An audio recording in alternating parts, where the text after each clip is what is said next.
অৱস্থা এই সম্পৰ্কে কি ক'ব? আজি আপোনালোকক লগ পাই যথেষ্ট আনন্দিত আৰু ধন্যবাদ জ্ঞাপন কৰিছোঁ। ইতিমধ্যে আপোনালোকে দেখিবলৈ পাইছে যে আমাৰ গাঁওজনৰ পৰা ধুমুৰঘাটলৈ যিটো ৰাস্তাৰ পিঠাগুৰি ৰাস্তাৰ ওপৰত যোনটো আমাৰ কালভাৰ আছে, এই কালভাৰৰ যিটো অৱস্থা, এই অৱস্থাটো বৰ্তমান জৰাজীৰ্ণ অৱস্থা হৈ পৰিছে। ইতিমধ্যেই এখন বাহন কিছুদিন আগতে এটা এক্সিডেণ্ট হৈ আমাৰ ছাইড বামৰ যোনটো মানে কালভাৰৰ যোনটো আছে সেইটো ভাঙি গৈছে। গতিকে এইখিনিতে আমি আপোনালোকৰ থ্ৰুলি বিভাগীয় কৰ্তৃপক্ষক অৱগত কৰা বিচাৰিছোঁ যে আমাৰ লোক নিৰ্মাণ আমি বিভাগক ইতিমধ্যে এই ৰাস্তাৰ ওপৰত কালভাৰটোৰ বিষয়ে আমি অৱগত কৰিছোঁ। আমাৰ চিমলাবাৰীৰ পৰা গাইবান্ধালৈ যোৱা ৰাস্তা, গাৰোজনৰ পৰা ধুমুৰঘাটলৈ যোৱা ৰাস্তা, এই ৰাস্তাবিলাকৰ ওপৰত আমাৰ বিধানসভাত বিধায়ক মহোদয়ে ইতিমধ্যে আমাৰ ৰাস্তাৰ বিষয়ত মানে যি ধৰণৰ কথা উত্থাপন কৰিছে আৰু সেই কথাত আমি ধন্যবাদ জনাইছোঁ বিধায়ক মহোদয়ক। লগতে বিভাগীয় মন্ত্ৰীও আমাক এই ৰাস্তাবিলাকৰ মানে যাতে অৱস্থা ভাল হয় তাৰ বিষয়ে হয়তো আশ্বাসবাণী দিছে। ইতিমধ্যে আমি বিধানসভাৰ মজিয়াৰ পৰা আমি গম পাইছোঁ। গতিকে আজিৰ যোনটো অৱস্থা, এই অৱস্থাত আমাৰ এই লোক নিৰ্মাণ বিভাগৰ কৰ্তৃপক্ষই আহি অনতিপলমে এই ৰাস্তাটোৰ ওপৰত যি কালভাৰ্ট আছে, এই কালভাৰ্টৰ কেতিয়া আমাৰ এক্সিডেণ্ট হ'ব।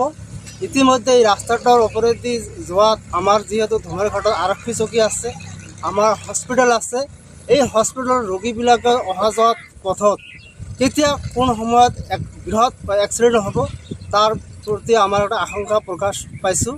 আৰু ইতিমধ্যে আমাৰ গৰু ছাগলী হয়তো মানুহ অহা যোৱাত ৰাতিৰ অন্ধকাৰত যদি কিবা ধৰণৰ এক্সিডেণ্ট হয় তাৰ একটা মানে বহুত মানে পৰিমাণৰ এটা আশংকা প্ৰকাশ পাইছে।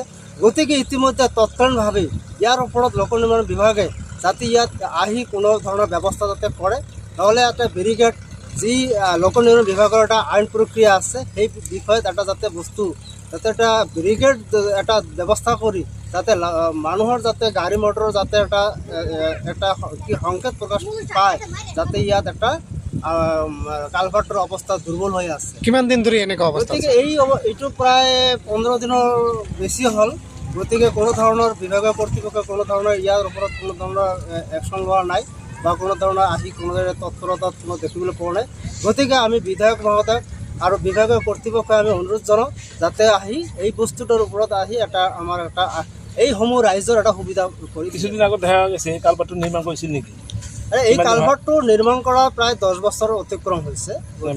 মেৰামতিৰ কাৰণে কোনো ধৰণৰ ইয়াত হোৱা নাই বুলি মই জানিব পাৰিছোঁ, কিন্তু মই নাজানো মেৰামতি হৈছিল বা মানে জানামতে আমাৰ এই চিমলাবাৰীটো অৰিজিনেলি এটা বিজনেছ প্লেচ আৰু এই চিমলাবাৰীত অহা যোৱাৰ কাৰণে মেইন ৰোড হৈছে এটা চাটাইমাৰীৰ পৰা আৰু এটা হৈছে ডুমাৰঘাটৰ পৰা। বৰ্তমান আমি এই ডুমাৰঘাটৰ ৰোডত আছোঁ আৰু ইয়াত যিটো কালভাৰৰ অৱস্থা বহুত বেয়া। ইয়াত মানে 4 চকীয়া বা 3 চকীয়া বাহন অহা যোৱা কৰিব নোৱাৰা হৈছে, বাইক চাইক এনে অলপ চলি আছে।